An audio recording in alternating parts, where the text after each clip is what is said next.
Boa noite, gente. Vamos começar mais uma sessão didática. Hoje a Melina e a Isabela, residentes de medicina de emergência do Odilon, vão apresentar a emergência hipertensiva, com os pormenores, né, de quando pensar em hipertensão secundária. Pode ir lá, meninas. Obrigada. Olá, boa noite. Eu sou Melina, eu sou R2 da Medicina de Emergência do Odilon e junto com a Isabela a gente vai apresentar sobre emergência hipertensiva e quando pensar em hipertensão secundária. Os principais objetivos da aula é a gente saber diferenciar emergência de urgência, porque os tratamentos são tratamentos diferentes, estabelecer os alvos supressórios, de acordo com cada síndrome clínica, e quando dentro da emergência hipertensiva, a gente pensar em causas secundárias. A primeira coisa, então, que a gente precisa definir a crise hipertensiva, que é definida quando tem uma pressão arterial sistólica maior ou igual a 180, ou uma pressão arterial diastólica maior ou igual a 120. Depois que já foi estabelecida a crise hipertensiva, a gente precisa pensar se há ou não há lesão de órgão-alvo. Se tiver lesão de órgão-alvo, vai ser classificada como emergência hipertensiva, se não tiver, como urgência hipertensiva. Quais são os principais órgãos que são acometidos no caso, a elevação pressórica dentro da emergência? É o cérebro, que pode se manifestar tanto com AVC isquêmico, hemorrágico, a encefalopatia hipertensiva, o rim se manifestar através da insuficiência renal, coração da síndrome coronariana aguda, dissecção aórtica, e a retina através da retinopatia hipertensiva e pulmão através do edema agudo de pulmão.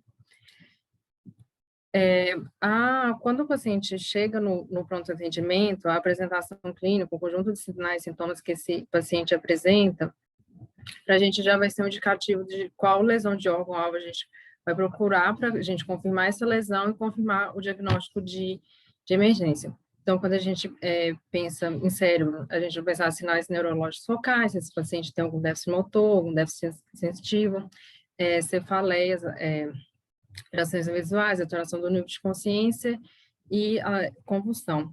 Lembrar que os sinais neurológicos focais é mais comum no AVC, e no AVC também as manifestações são manifestações mais agudas, e na encefalopatia, mais comuns as alterações do nível de consciência, cefaleia, e também é um início mais insidioso. Então, quando pensar em alguma ou encefalopatia hipertensiva ou no AVC, a gente pensar em fazer tomografia. No coração, a gente pensar na síndrome coronariana e na dissecção aórtica. Então, se esse paciente apresentar dor torácica, sinais de congestão e assimetria na aferição da PA, a gente levantar a suspeita de síndrome coronariana ou dissecção aórtica.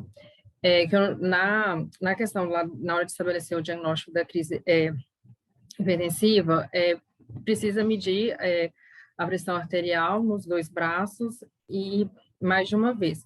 E se essa já houver uma simetria, a gente já levantar a hipótese de ser uma possível dissecção aórtica. Então, a gente vai solicitar os exames de acordo com a nossa suspeita. Então, quando a suspeita de síndrome coronariana, pensar em fazer um eletro, troponina, e quando a dissecção, pensar em fazer uma angio-TC ou um raio-x. No caso, o padrão ouro é a angio-TC. Pulmão, se o paciente apresentar com dispneia, ortopneia, turgência de jugulares, estertores basais, a gente pensar no edema agudo, então solicitar um raio-x de tórax, pensar também no edema agudo, possível consequência de uma insuficiência de VE, então solicitar um ecocardiograma. Rim, na insuficiência renal, grande parte das insuficiências renais, elas podem se manifestar de maneira assintomática, mas sempre, assim, se o paciente apresentar confusão mental, letargia, edema, levantar a possibilidade de uma insuficiência renal. Então, solicitar EAS, creatinina, ureia e eletrólise. Já depois que a gente vai falar mais tarde, já no EAS, quando a gente pensar em hipertensão secundária, dependendo se apresentar já um hematúrio e proteína, a gente levantar a hipótese de uma hipertensão secundária, quando a suspeita de uma etiologia renal. E também a retinopatia hipertensiva. Só que antes de falar mais específico da retinopatia hipertensiva, eu só queria abrir um parêntese para contar um caso de uma paciente de uma emergência hipertensiva que eu atendi recentemente, porque eu estou rodando no João 23 e agora eu estou lá acompanhando o Conftalmo. Era a história de uma paciente que era uma paciente sem diagnóstico de hipertensão prévio. Ela precisou fazer um exame com contraste e coletaram os dados vitais dela, viram que a pressão arterial dela estava muito elevada, mas assim, estava assintomática, viram lá o técnico colheu os dados vitais dela, falou que a pressão dela estava muito elevada e que ela precisava procurar o pronto atendimento. Então, ela chegou lá no João com a pressão muito, pressão, se eu não me engano, a pressão sistólica dela estava em torno de 240, mas é uma paciente que estava totalmente sintomática. Aí, como eu estou rodando lá no oftalmo, solicitaram para fazer um exame de fundo de olho. E quando fizeram o exame de fundo de olho dela, ela tinha bem as lesões características da retinopatia hipertensiva, então era um paciente que chegou no pronto atendimento assintomática, só com a pressão elevada, mas ela foi diagnosticada dentro da emergência hipertensiva por causa do exame do fundo de olho. Então, assim, mesmo às vezes a gente não tendo muita experiência, muita prática, a gente nunca pode negligenciar o exame de fundo de olho. Os principais sintomas da retinopatia hipertensiva vão ser dor ocular, cefaleia e diminuição da acuidade visual. Também a gente relembrar quais vão ser os principais achados, que vai ser o estreitamento arteriolar, cruzamento arteriovenoso, hemorragia, que são as hemorragias em chama de vela, o exudato, que são o exudato com aspecto algodanoso, e o papiloedema. Antes de entrar na parte de tratamento, também a gente só relembrar da questão da autorregulação da pressão no hipertenso crônico, porque todos nós temos, assim, mecanismos autorregulatórios que permitem a gente variar aqui, que depende da nossa pressão, tem uma variabilidade pressórica, sem que isso necessariamente vai causar algum distúrbio de perfusão. Então, assim, a gente pode atingir até certos limites pressóricos, sem que necessariamente esses limites pressóricos vai causar um hiperfluxo, uma lesão endotelial, que vai levar extravasância de líquido, edema e uma lesão orgânica. Também sem ao ponto de ter uma perfusão que vai levar uma isquemia. Mas só que no paciente hipertenso crônico, como a gente pode ver aqui no gráfico, que no caso é a curva vermelha, essa curva ela migra um pouco para a direita. Então, no hipertenso crônico, os níveis pressóricos para gerar uma lesão de órgão-alvo, para que levar uma lesão endotelial, que vai levar um edema, que vai levar uma lesão orgânica, são níveis pressóricos mais altos. E, ao mesmo tempo, também, para haver uma hiperperfusão que vai levar a uma isquemia, também são níveis pressóricos mais altos quando comparado com o paciente normotenso.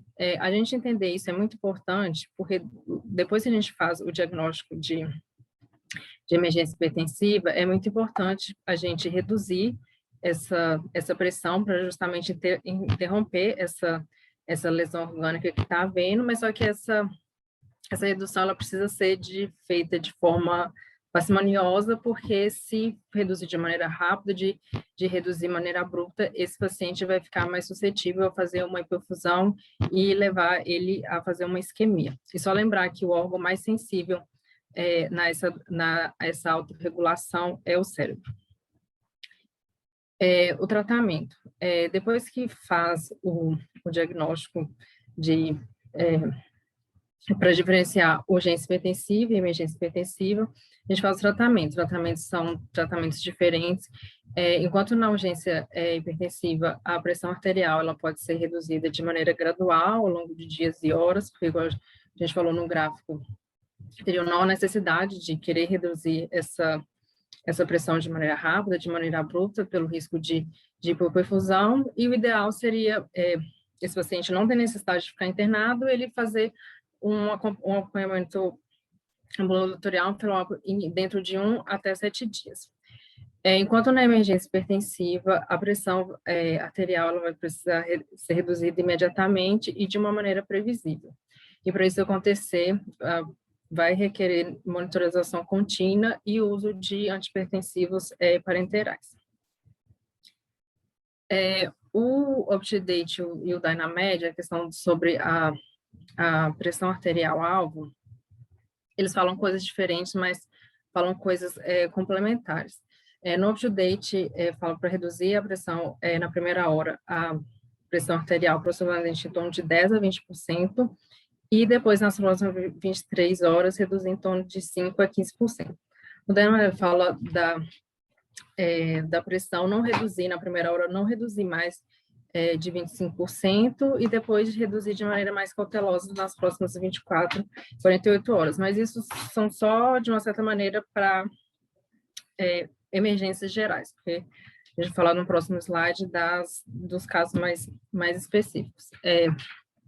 Existem algumas síndromes clínicas que se apresentam na emergência hipertensiva que existe já um alvo pressórico mais determinado, que é no caso da dissecção aórtica, que o alvo da pressão arterial sistêmica é em torno de 120 milímetros de mercúrio, e também a frequência cardíaca em torno de 60 batimentos por minuto. No AVC isquêmico, o alvo pressórico ele vai diferenciar de acordo se esse paciente vai ser elegível para trombólise ou não vai ser elegível para trombose, no caso dos pacientes elegíveis para trombose. A pressão arterial sistêmica não deve passar de 185 e a pressão arterial diastólica não ultrapassar de 110. Se esse paciente não for elegível para trombólise, a pressão arterial não deve ultrapassar 220, a pressão arterial sistólica não ultrapassar 220 e a pressão arterial diastólica, falei errado, a pressão arterial sistólica não ultrapassar 220, a pressão arterial diastólica não ultrapassar 120. Por causa também dos mecanismos que a gente tinha falado e do risco de fazer hipoperfusão. E na hemorragia intracerebral, a pressão arterial sistólica ela não deve ultrapassar 140 na fase aguda da hemorragia devido ao edema. Então, assim, a pressão arterial sistólica não deve ficar menor que 140 nas primeiras 24 horas. Agora a gente vai falar das drogas, especificamente o nitroprusiato distótico é a droga mais utilizada nas emergências hipertensivas, porque ele pode ser utilizado na grande maioria das emergências. Ele é um vasodilatador arterial, muito utilizado, porque é um vasodilatador, um antihipertensivo parenteral potente. A dose dele inicial é de 0,25 microgramas quilo por minuto e pode ir até 10 microgramas quilo por minuto. Ele tem uma grande vantagem, que o início dele é imediato, o início dele é em segundos, e ele também tem uma meia-vida curta, de 2 a 5 minutos. Os principais efeitos colaterais deles vão ser náuseas e vômitos, e intoxicação por cianeto. No caso de intoxicação por cianeto, a gente sempre lembrar que a intoxicação ocorre mais comum em pacientes que são hepatopatos ou pacientes que estão fazendo uso de doses mais altas e prolongado. Então, assim, se esse paciente apresentar confusão mental, agitação psicomotora, fadiga, lembrar da intoxicação por cianeto. No uso do nitroprusiato, lembrar de duas ponderações, que a eliminação do cianeto ela é exclusiva renal. Então, assim, ponderar o uso do nitroprusiato em pacientes que têm insuficiência renal e também em pacientes da encefalopatia hipertensiva e também nos AVCs, porque ele aumenta a pressão intracraniana. Não é uma contraindicação, mas fazer uma ponderação caso a caso. Ele é contraindicado, no caso seria da eclâmpsia, porque ele é contraindicado na gravidez, e também contraindicado na isquemia miocárdica, lá por causa do efeito do roubo coronariano. A nitroglicerina, ela é um vasodilatador venoso, também tem um efeito vasodilatador arterial. A dose inicial dela é de 5 microgramas por minuto, pode ir até 100 microgramas por minuto. O início dela é de 2 a 5 minutos. A duração dela, a meia-vida dela é de 3 a 5 minutos, e os principais efeitos adversos dela é cefaleia e taquicardia reflexa. ela é indicada no caso da síndrome coronariana aguda, no caso da insuficiência de VE e no edema agudo de pulmão. E da nitroglicerina, só lembrar, no caso que sempre checar com o paciente se ele fez o uso de Viagra, porque se ele tiver feito por causa da interação, ela é contraindicada.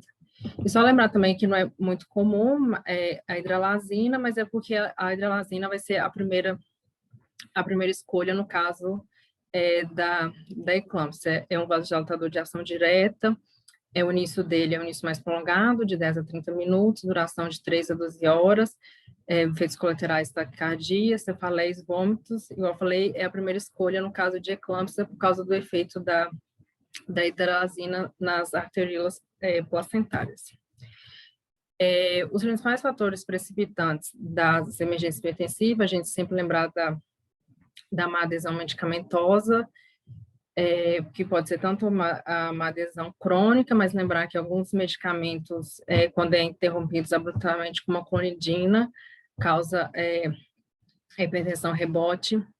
Em pacientes que já são pacientes hipertensos previamente, mas não tem o diagnóstico, não faz o tratamento, o aumento da ingesta de sal, lembrar algumas drogas também pode desencadear o abuso de algumas drogas, como cocaína, anfetaminas, pode desencadear uma crise hipertensiva e uso também de medicações que são uso de medicações mais crônicas, como os anti-inflamatórios não esteroidais, anticoncepcionais orais, principalmente as concepcionais que têm maior quantidade de estrogênio, corticoide, e a pensar também nas causas secundárias, que a Isabela vai começar a falar agora, quando a gente pensar em causas secundárias.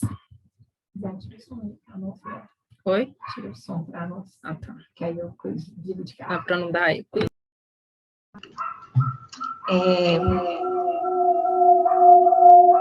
Continua dando eco, peraí. Você quer...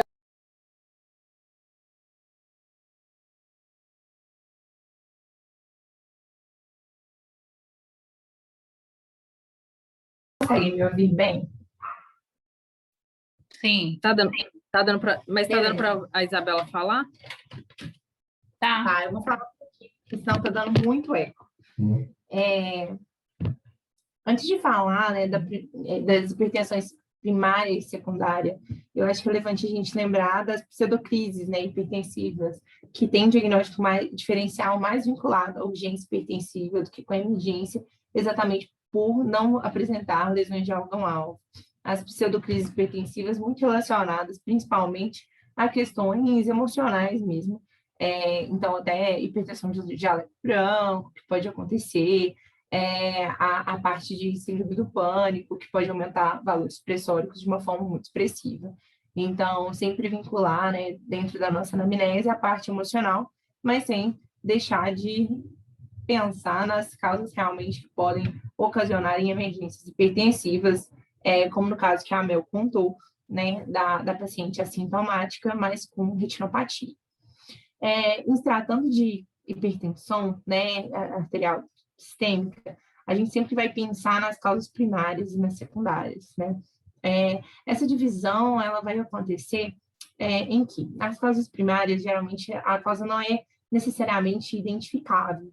E quando eu falo isso, é porque ela tem uma evolução tão progressiva e tão gradual que não dá para a gente determinar uma causa em específico para que ela aconteça. Então, é um conjunto de sinais, de sintomas, até da parte de carga genética, que está influenciado nisso, né? E associado também a alguns fatores de risco, síndrome metabólica, obesidade, sedentarismo, dieta rica em lípides, né? Principalmente.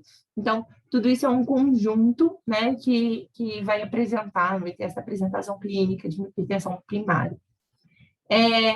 Em detrimento a isso, a hipertensão secundária, ela geralmente tem um início de uma forma muito mais abrupta. Então, ela apresenta-se geralmente, não pode acontecer, de formas de emergências hipertensivas mesmo. Então, exatamente com essas emergências hipertensivas, ela apresenta-se com níveis pressóricos muito mais elevados, uma hipertensão arterial mais resistente e apresenta também, além da dificuldade, né, da instalação terapêutica, com as lesões de órgão-alvo, que são comumente frequentes no caso delas.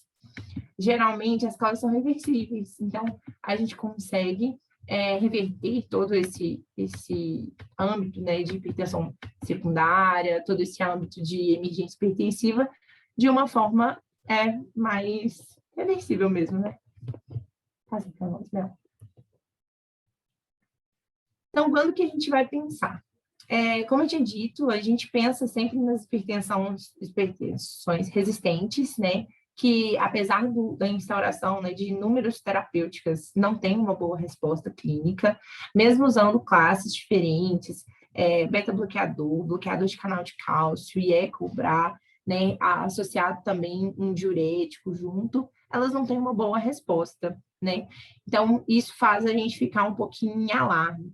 O alarme também é o início, né, da forma como ele começou, se não foi uma coisa gradual, de anos, com uma pressão ligeiramente mais aumentada, e que foi aumentando gradativamente, né? Nesse caso, as hipertensões secundárias, elas começam de praticamente, assim, uma evolução bem mais rápida, de um dia para o outro, e uma labilidade pressórica importante.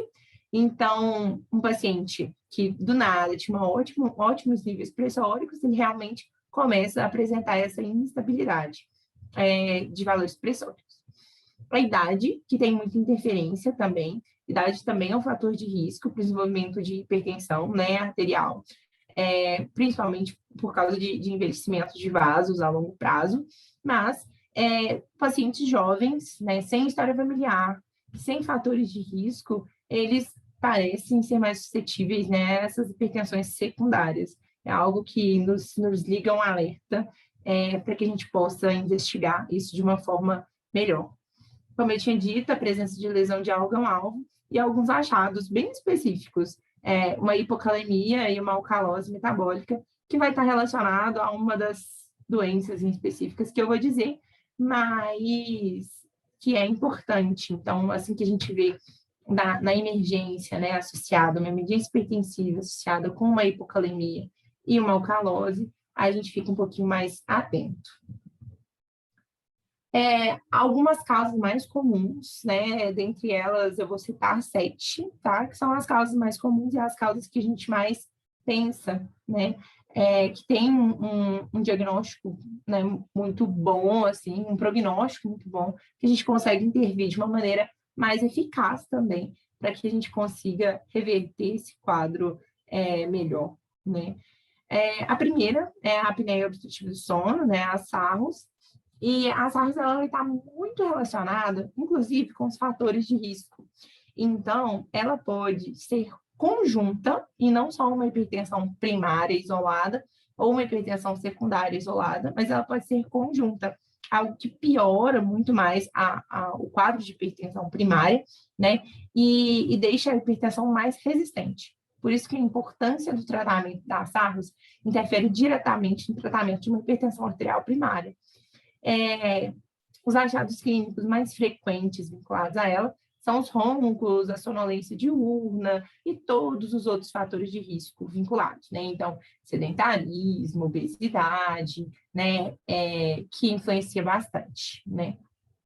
A gente tem também o hiperaldo, né? O hiperaldo primário, que é um diagnóstico que a gente sempre vai pensar em alguns pacientes com uma hipertensão muito resistente ao tratamento, né? Essa hipertensão resistente ao tratamento, associada a uma hipocalemia, né? Associada a uma piora, uma indução, uma hipocalemia induzida por diurético, né? Uma hipertensão estágio 3, ou uma hipertensão, às vezes, com nódulo adrenal, a gente sempre vai pensar nesse hiperaldo.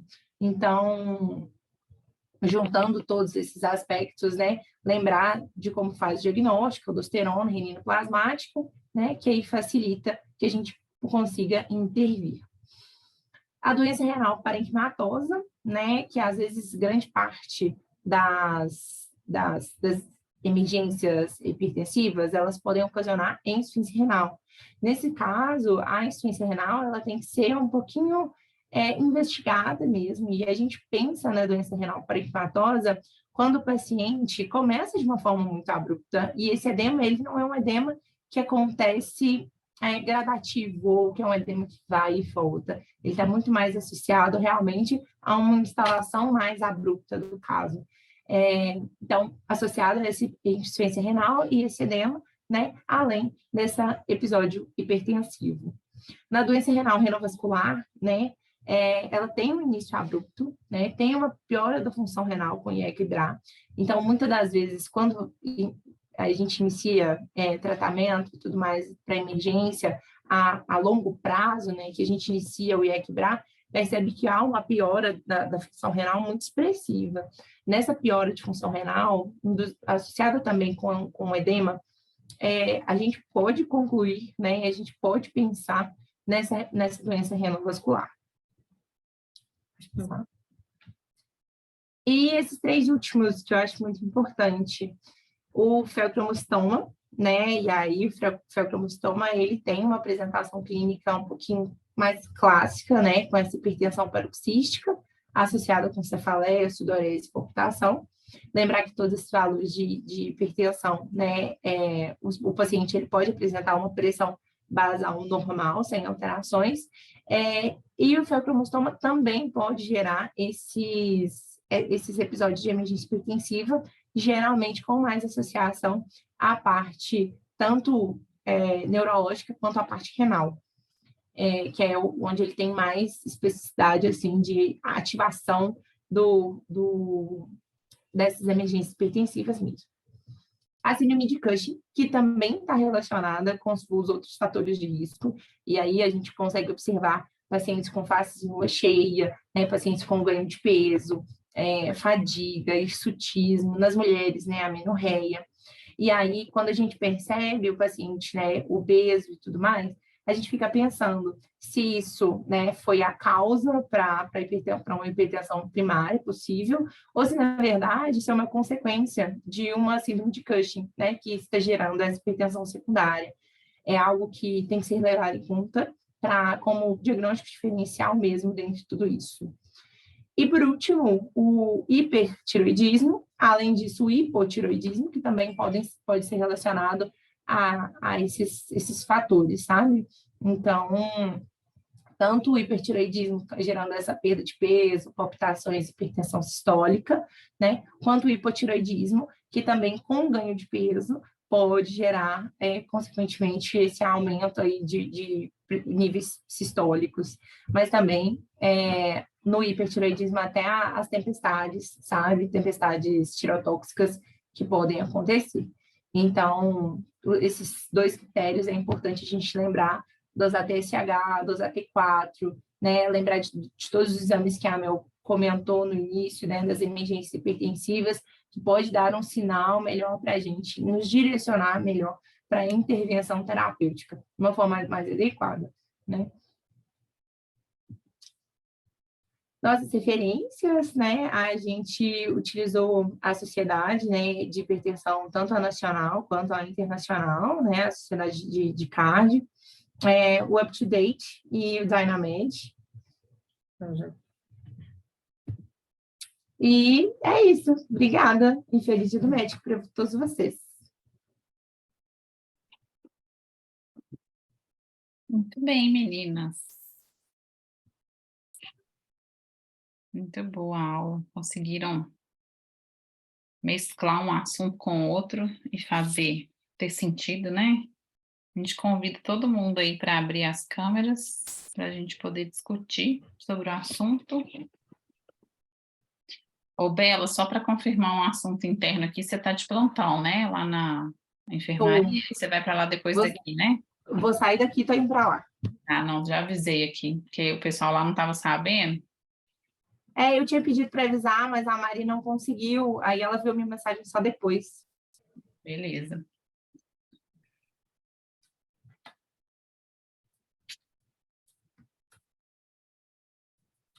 Você quer sentar aqui ou não? E aí, gente, dúvidas, comentários? Fez sentido para vocês falar de causas de hipertensão secundária na aula de urgência e emergência hipertensiva? Não fez? Confesso que fez bastante sentido para mim, assim, pelo menos, quando eu estava estudando, assim, é um tema que a gente meio que esquece, né? E aí foca bastante em emergência hipertensiva. É claro que a parte de diagnóstico, assim, não tem como a gente fechar muito bem, a menos que seja muito rápido, por exemplo, o hipertiroidismo, né, que pode gerar isso aí, e a gente pode intervir na sala de emergência. Mas a longo prazo, isso é uma coisa muito a longo não, né? A curto médio, né? Volta lá no slide dos objetivos de aprendizado, Melina.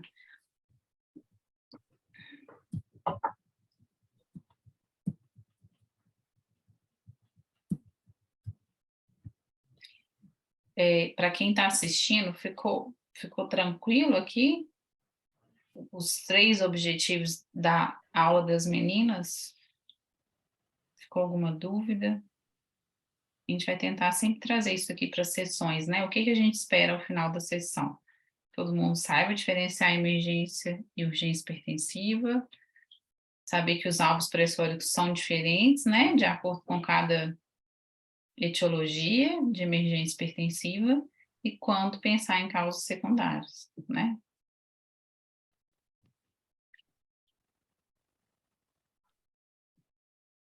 Pessoal que dá plantão na porta da UPA, atende muita emergência e urgência hipertensiva lá.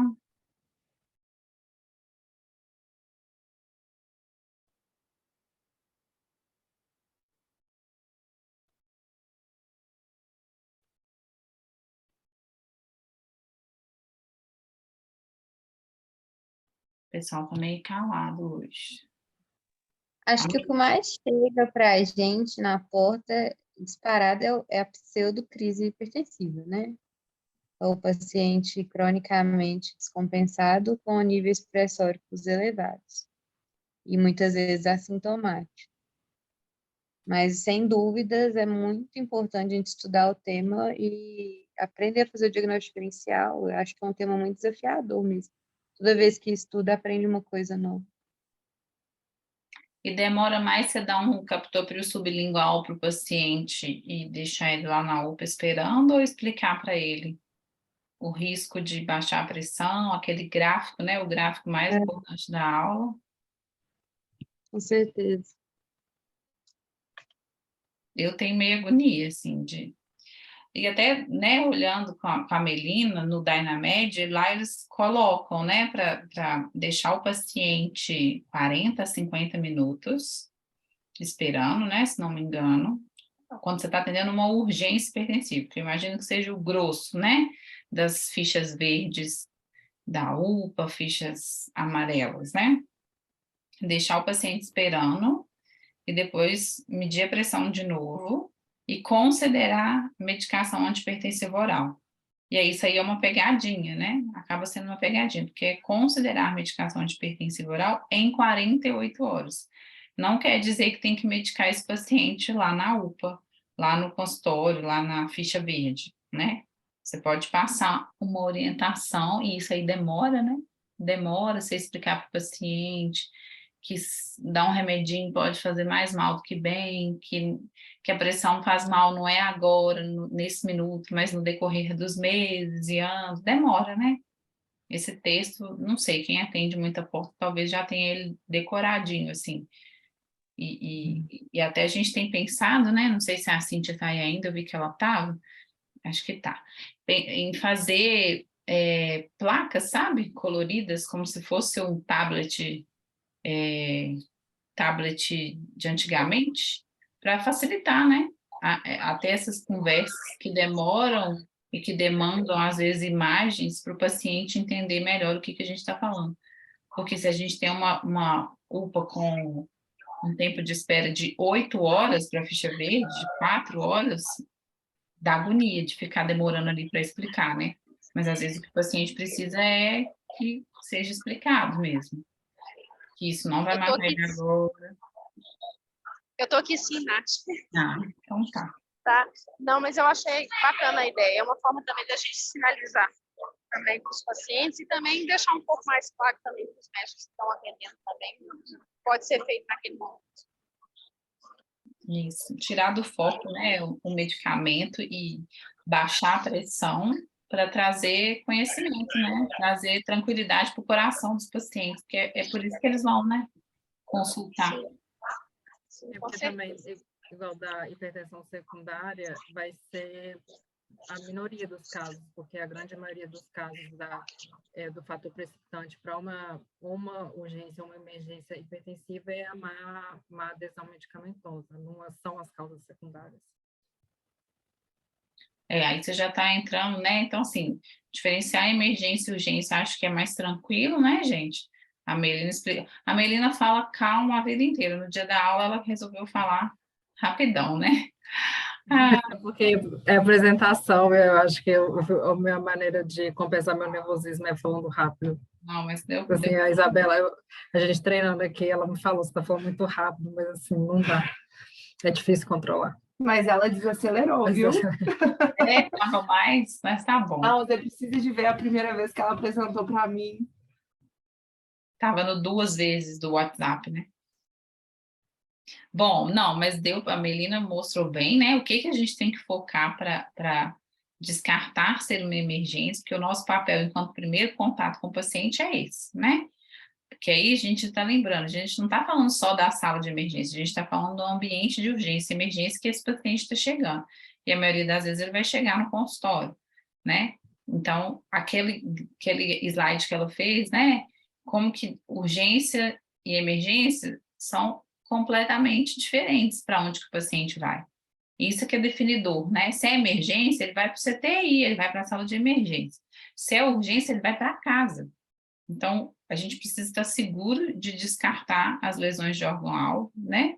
E quando que nós vamos estender propedêutica e quando que não, porque esse fluxo que a pessoa que está atendendo o paciente primeiro, que está na porta, é muito definidor, né? E aí, estabelecer alvos pressóricos aqui, só para a gente ter uma guia mesmo, né? Aí já fica mais fácil, porque teoricamente, quando você está pensando em estabelecer alvos pressóricos, você já tem uma síndrome clínica que você está encaixando o paciente dentro da emergência hipertensiva, né? Ou é um AVC, ou é uma dissecção, ou é uma encefalopatia hipertensiva, e esse cuidado também precisa ter, né? De não baixar a pressão rápido demais, exceto, né, aquelas condições que a Melina mostrou, principalmente de dissecção de aorta, ou um AVC que vai trombolizar, um AVC hemorrágico. Nesses casos, a gente vai ser mais agressivo. E aí, entrando no comentário da Melina, que eu acho que é um ponto muito importante ser falado, e aí já acho que é talvez um pouco mais específico para a sala de emergência, é aquele paciente, veio aqui, e esses casos foram reais, tá, da nossa UPA, 3 admissões por edema agudo de pulmão hipertensivo, fica bem, vai embora. Não tem alguma coisa estranha, né? 3 vezes ele veio pelo mesmo motivo, sem fatores desencadeantes claros. Será que a gente não tem que ser mais, abrir nosso leque para pensar, principalmente hipertireoidismo, feocromostoma, né, que são as coisas que talvez a gente não pensa e que se já quem está na emergência pescasse a possibilidade, né, dessa etiologia, já iria mudar o resto dos dias que o paciente está internado, né? Então, o objetivo de mesclar os dois assuntos é isso, que às vezes lá na própria sala de emergência a gente já tem que estar atento, será se eu não tenho que pensar em causas de hipertensão secundária, quando o caso está meio inconsistente, tem uma coisa que não está batendo uma com a outra, né?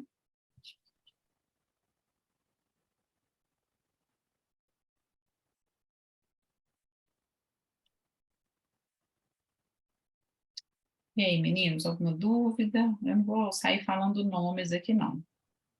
Se não temos dúvidas, ou ninguém entendeu nada do assunto, ou o assunto está muito tranquilo. Né, Yuli? Vou usar as carinhas abertas aqui. A gente fica atentado, né? Matheus, Isabel são as únicas pessoas que abriram câmera, então vamos usar isso aqui para interagir.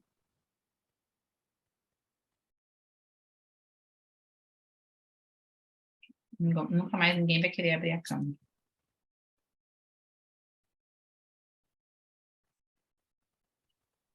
Gente, então tá. Se não temos mais dúvidas. Ô, Nath, antes de finalizar, eu queria agradecer em nome da UPA a apresentação feita hoje, tá? Para as meninas também, você aí como moderadora. Agradeço a atenção e acho que é isso.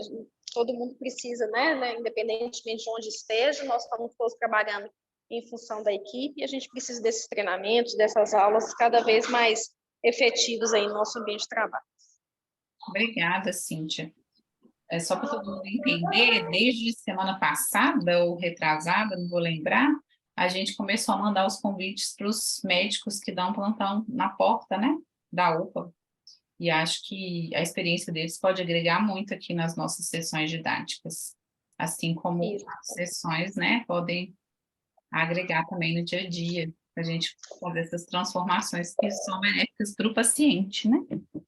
Exatamente. E a gente precisa muito do apoio da sala de emergência, não que eles não nos dê, né, mas, na verdade, a gente precisa estreitar um pouco mais essa relação entre todos. Isso mesmo. Muito bem. Então, tá? Vamos liberar a Isabela para o plantão. E é isso. Encerrar a sessão. Obrigada, gente. Obrigada, boa noite. Boa noite. Parabéns, meninas. Ótimo.